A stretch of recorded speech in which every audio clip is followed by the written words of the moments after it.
আজ আশ্রমের বর্তমান অধ্যক্ষ প্রভুপাদ বলরাম গোস্বামীজির ৯৮ বছর পূর্ণ হয়ে ৯০ বছরে পদার্পণ করছেন।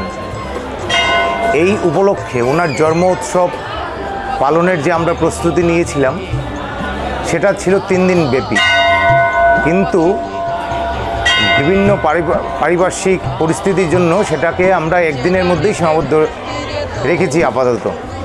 স্নান যে গানেতে মুক্তির তোর পূর্ণ মনের স্নান।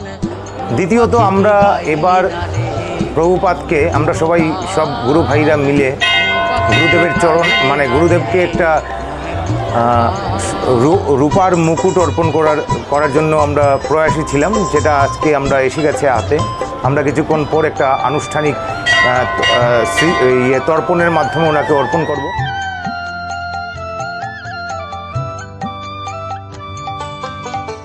মদন স্বরে বিদ্ধ হয়ে কামের জোরে গেলি ভুলে, মদন স্বরে বিদ্ধ হয়ে কামের জোরে গেলি ভুলে, মাটির খাঁচায় বন্দি হয়ে কাম সাধনে রইলি মজে, মাটির খাঁচায় বন্দি হয়ে কাম সাধনে রইলি মজে। মন পাখি তুই গাইলি না রে মনের মতো গান, মন পাখি তুই গাইলি না রে মনের মতো গান।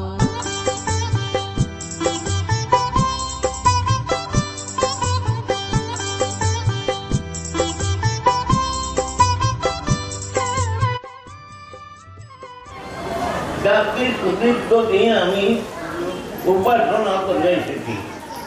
এই আশ্রমের যারা রাধা উল্লভের আশ্রিত, রাধা উল্লভ যাদের প্রাণ, মন, ধন, চিন্তা, শয়ন, আহার, গমন, যা কিছু রাধা উল্লভ যাদের, তাদের প্রতি আমার একান্ত অনুরোধ, সবাই মিলে একটা বিরাট সংগঠন গঠন করব, যে সংগঠন সত্য, সত্যাশ্রয়, সত্যবাদিতা প্রতি একান্ত নিষ্ঠ হয়ে রাধা বল্লভের উপাসনাকে জাগ্রত করে, বর্ধিত করে চতুর্দিকে সাগরে দিতে পারি গুরুর চরণ তোর কান্ডারি, ভবসাগরে দিতে পারি গুরুর চরণ তোর কান্ডারি।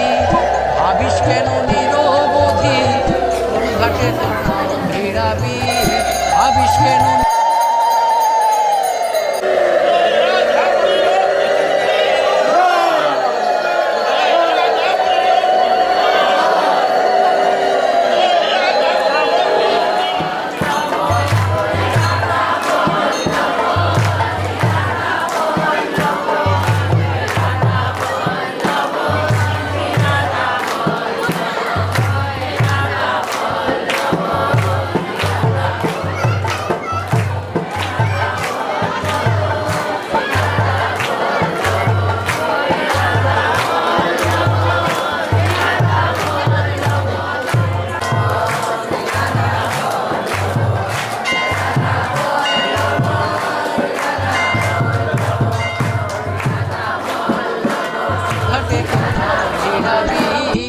পাখি তুই গাইলি না রে মনের মতো গান, মন পাখি তুই গাইলি না রে মনের মতো গান।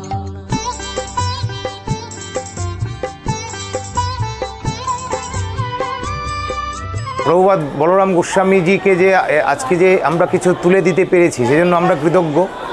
আমি আমার সমস্ত গুরু ভাইদের কাছে কৃতজ্ঞ, কারণ তাদের সবার সহযোগিতা না পেলে আমার এই কাজটা অপূর্ণ থেকে যেত। অনেক কিছু করার ছিল, কিন্তু অনেক বাধ্যবাধকতা, এবং গুরুদেব চান না যে ওনাকে কোনো ঐশ্বর্য দিয়ে আমাদেরকে সাজিয়ে ওনাকে সাজাতে। তথাপিও আমরা এটা অনেক কষ্ট করে আমরা নিজে ওনাকে জানাতেও দেইনি যে আমরা এই মুকুটটা অর্পণ করব। যাই হোক, এই মুকুটটা চলে এসছে, এই মুকুটটা আজকে অর্পণ করব ওনাকে। আর সন্ধেবেলা উপাসনা আছে, সমবেত উপাসনা আছে। গতবারও প্রায় 1800 গুরু ভাইরা উপস্থিত ছিলেন, আজকেও তদ্রূপ আশা করি। আপনারা সবাই মানে যারা আছেন আশ্রমে, যারা আসবেন, যারা আসেননি, সবার কাছে আমার কৃতজ্ঞতা। ভালো থাকবেন। জয় রাধা বল্লভ।